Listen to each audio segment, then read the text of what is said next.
ದೇವರಾಜ ವಂದಿಸಿಕೊಂಡಿದ್ದೇವೆ. ಶುಭವಾಗಲಿ.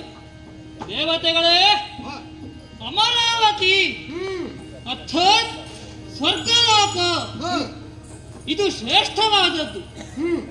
ದೇಹದಲ್ಲಿ ಶಿರಸ್ಸು ಹೇಗೆ ಮುಖ್ಯವೋ ಅದೇ ರೀತಿಯಲ್ಲಿ ಲೋಕಲೋಕದಲ್ಲಿ ಶ್ರೇಷ್ಠವಾದದ್ದು ಈ ಸ್ವರ್ಗಲೋಕ ಅಲ್ವೇ? ನಿಜ. ಮನುಷ್ಯ ಒಬ್ಬ ಸಾಧಿಸಿದಂತಾದರೆ ಎಷ್ಟು ಮಟ್ಟಕ್ಕೂ ಮೇಲೆ ಏರಬಲ್ಲ ಎನ್ನುವುದಕ್ಕೆ ಸಾಕ್ಷಿ ನಾನೇ ಅಲ್ವೇ ಹೇಳಿ? ನಿಜ. ಯಾಕೆ ಕೇಳಿದ್ರೆ ಈ ಸುರಗತ್ತುಗೆ ಎನ್ನುವುದು ವಂಶ ಪಾರಂಪರ್ಯವಾಗಿ ಬಂದದ್ದಲ್ಲ. ನನಗೆ ಅಲ್ಲ. ಭೂಲೋಕದಲ್ಲಿ ಪುರಂದರ ನಾಮಕನಾಗಿ ಹುಟ್ಟಿಕೊಂಡವ ನಾನು. ಆಮೇಲೆ ಶತ ಯಾಗಗಳನ್ನು ಮಾಡುವುದರ ಮುಖೇನವಾಗಿ ತ್ರೈಮೂರ್ತಿಗಳ ಒಲುಮೆಗೆ ಪಾತ್ರನಾಗಿ ಈ ಸ್ವರ್ಗದ ಗದ್ದುಗೆಯನ್ನು ಏರಿಕೊಂಡೆ. ಸ್ವರ್ಗದ ಗದ್ದುಗೆ ಶ್ರೇಷ್ಠವಾದದ್ದು ಹೇಗೆ? ನಮಗೆಲ್ಲ ಸದಾ ಸುಖಿಗಳು ನಾವು ಅಲ್ವೇ? ನಿಜ. ಏರುವುದಕ್ಕೆ ಐರಾವತ, ಹಿಡಿಯುವುದಕ್ಕೆ ವಜ್ರಾಯುಧ, ಆಮೇಲೆ ವಿಹಾರಕ್ಕಾಗಿ ನಂದನವನ, ಮನೋರಂಜನೆಗಾಗಿ ರಂಭಾದಿ ನಾರಿಯರ ನರ್ತನ. ಅಷ್ಟೇ ಅಲ್ಲ, ಕಲ್ಪಿಸಿದ್ದನ್ನು ಕಲ್ಪಿಸುವ ಕಲ್ಪವೃಕ್ಷ, ಕಾಮಿಸಿದ್ದನ್ನು ನೀಡುವ ಕಾಮಧೇನು, ಚಿಂತಿಸಿದ್ದನ್ನು ನೀಡುವಂತಹ ಚಿಂತಾಮಣಿ, ಇದೆಲ್ಲ ಇರುವಾಗ ಸ್ವರ್ಗ ಶ್ರೇಷ್ಠವೇ ಅಲ್ವೇ? ಕೇವಲ ಈ ಸ್ವರ್ಗದ ಸುಖವನ್ನ ಉಣ್ಣುವುದು ಮಾತ್ರವಲ್ಲ, ನಾವು ಮೂರು ಲೋಕವನ್ನ ಪಾಲಿಸುವಂತಹ ಮಹತ್ತರ ಹೊಣೆಗಾರಿಕೆಯೂ ನನ್ನ ಮೇಲಿದೆ. ಆ ಕೆಲಸವನ್ನ ಇಲ್ಲಿಯವರೆಗೆ ಮಾಡಿಕೊಂಡು ಬಂದವನಿದ್ದೇನೆ ಅಲ್ವೇ? ಹಾಗಿದ್ರೆ ಕೇವಲ ನಮಗೆ ಸದಾ ಸುಖವನ್ನ ಉಣ್ಣುವುದು ಮಾತ್ರವಲ್ಲ, ಮೂರು ಲೋಕದ ಹೊಣೆಗಾರಿಕೆಯೂ ಇದೆ. ಹೌದು. ಅಷ್ಟೇ ಅಲ್ಲ, ಇಷ್ಟೆಲ್ಲ ಇದ್ರ ಮೇಲೆ ದೇವೇಂದ್ರನಿಗೆ ತೊಂದರೆ ಎನ್ನುವುದೇ ಇಲ್ಲವೇ? ಇಲ್ಲವೇ? ತೊಂದರೆ ಆದದ್ದಿದೆ. ಯಾರಿಂದ?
ಇರುವೆಗಳು ಮುತ್ತುವುದು ಸಹಜ ತಾನೇ?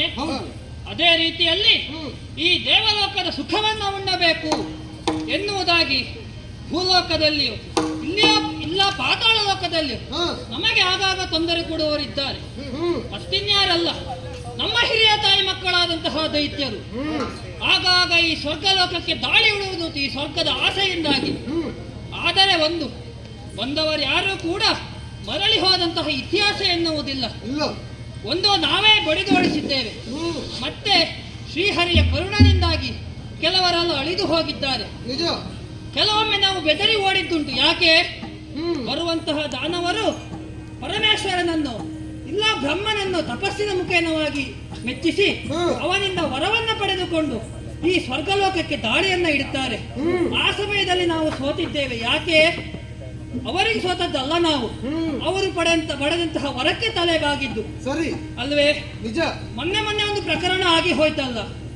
ಭೂಲೋಕದಿಂದ ದಾನವರಿಬ್ಬರು ಬಂದರು. ಯಾರು? ಕುಂಭರೆನ್ನುವಂತಹ ದಾನವರು ಈ ದೇವಲೋಕಕ್ಕೆ ದಾಳಿ ಇಟ್ಟು ಬಂದವರನ್ನ ಬಡಿದೋಡಿಸಿದ್ದೇವೆ. ಆದರೆ ಚಿಂತೆಯಾದದ್ದೀಗ ಅವರು ಓಡಿ ಹೋಗಿದ್ದಾರೆ ವಿನಃ ಅವರ ಅಂತ್ಯ ಎನ್ನುವುದು ಇನ್ನು ಆಗಲಿಲ್ಲವಲ್ಲ.